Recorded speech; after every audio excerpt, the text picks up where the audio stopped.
The stock market has been setting new records. The trend is certainly your friend. The S&P 500 just hit its 45th record high for the year so far. Wow. In my experience, it's more of a mistake to get out of a rally too soon than to think that you can predict the crash. You have to have some solid news, at least some solid rumors that a crash is going to occur, more than other YouTubers scaring you into being fearful that there might be a crash, so you better stay out so you can miss all the gains. You should have fear of missing out, because if you haven't been participating in this rally, you are definitely missing out. And the stock market, it can stay overvalued far longer than you can wait for a crash to occur. You can wait for a crash to occur for a year while the stock market keeps setting 45 new records, for example. To some degree, I am fearful of a stock market crash, and that's why I put a 4% trailing stop loss on all my stocks. You know, that's enough of a drop to take some notice and to reevaluate where you are.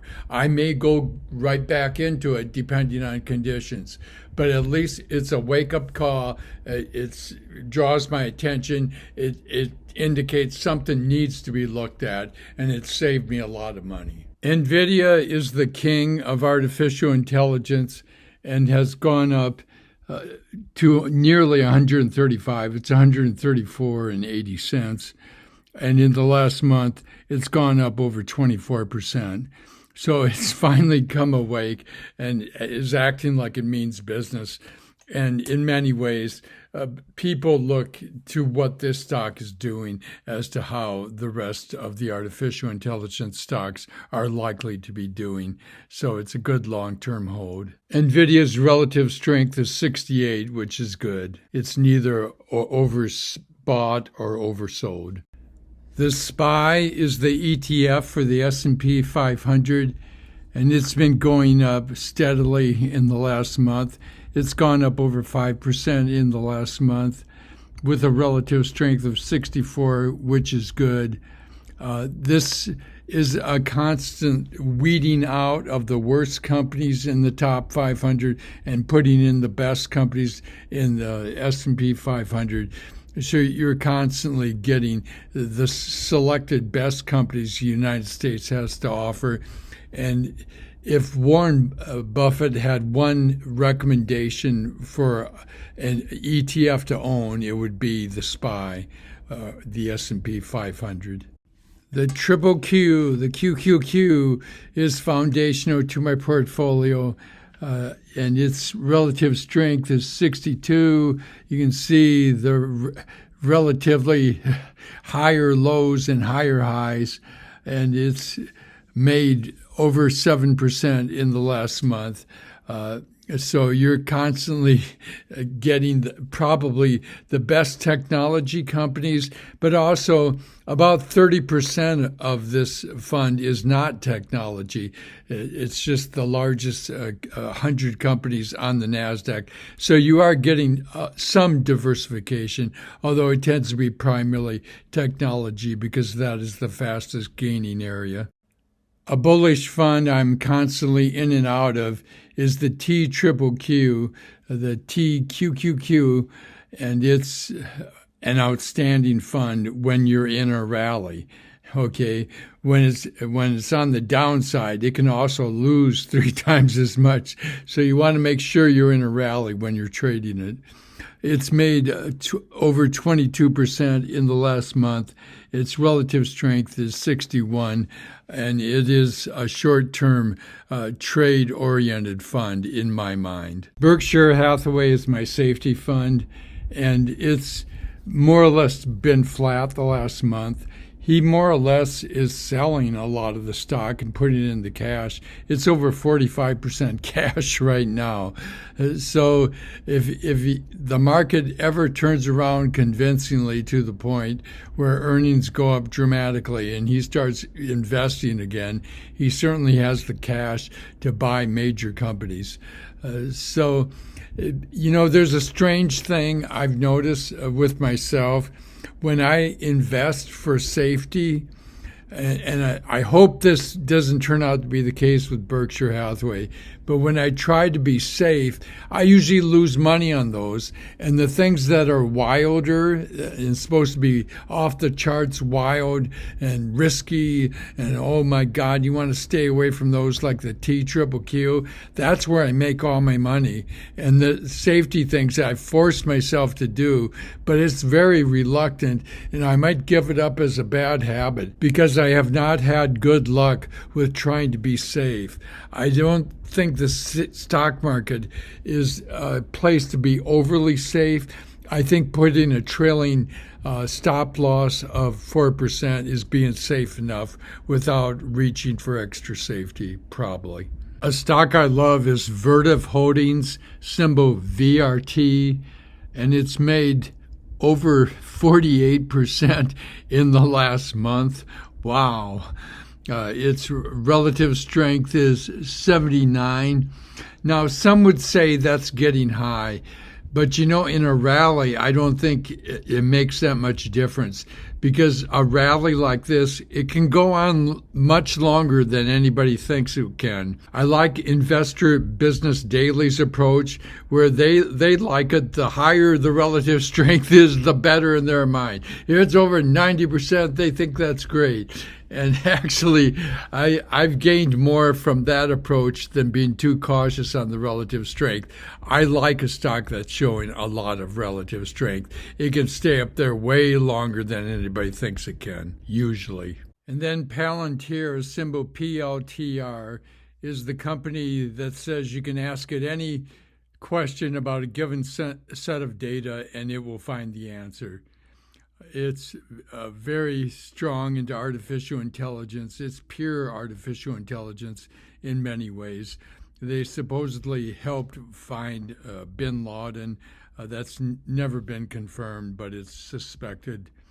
In the last month, it's really come to life. They've forced me to buy it.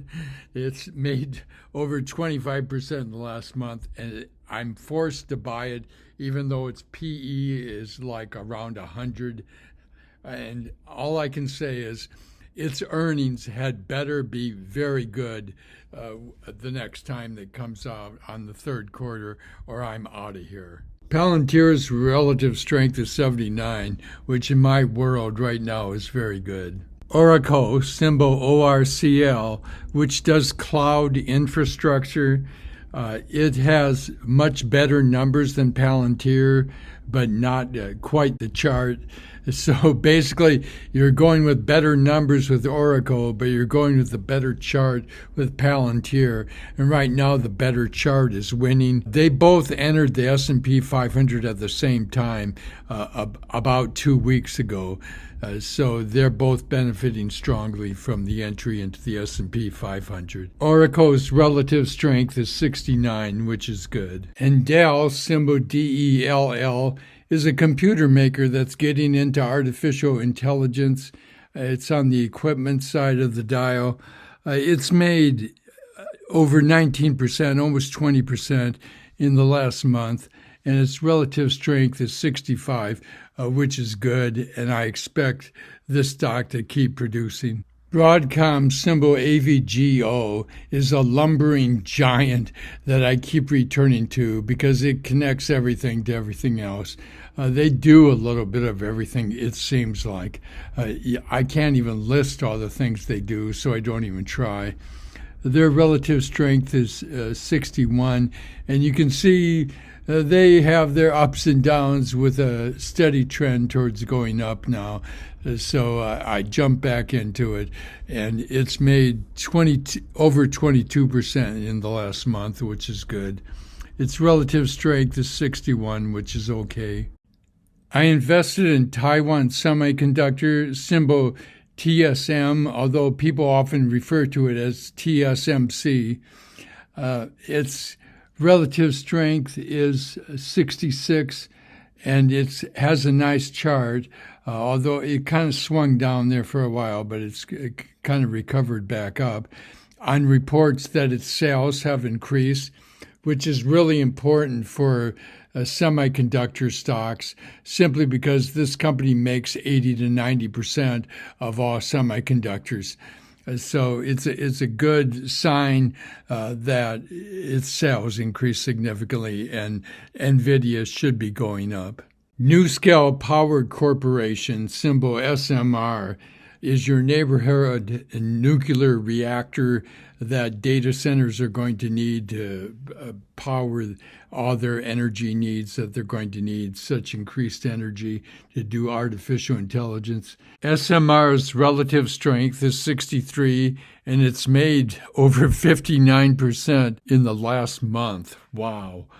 So we're just waiting for one of the biggies to grab onto this and continue to send it skyward. I have a new stock that I've flirted with in the past, but now we are solidly dating, and it's Robinhood, the stock trader. And its price to earnings is 46, which is too high, but it has a wonderful earnings growth rate of 42%. And users of the platform tend to be younger retail investors that are very happy with the platform. Its relative strength is 73, which is good. Robinhood, symbol hood, has made over 33% in the last month. So my primary thoughts right now are that I gain the most on riskier stocks in a rally, even an overvalued rally, because it can continue for a long time. And I don't think the downturn will be sharp unless we get some bizarre event. I mean, that can always happen. But right now, I haven't seen the beginnings of deterioration enough to be worrying about a crash as being uppermost in my mind. Right now, being uppermost in my mind is going with the trend, which is the easiest thing to do. And you can put a trailing stop loss on it so that it protects you. And that usually is a good safety valve. That's the way I roll. Thank you.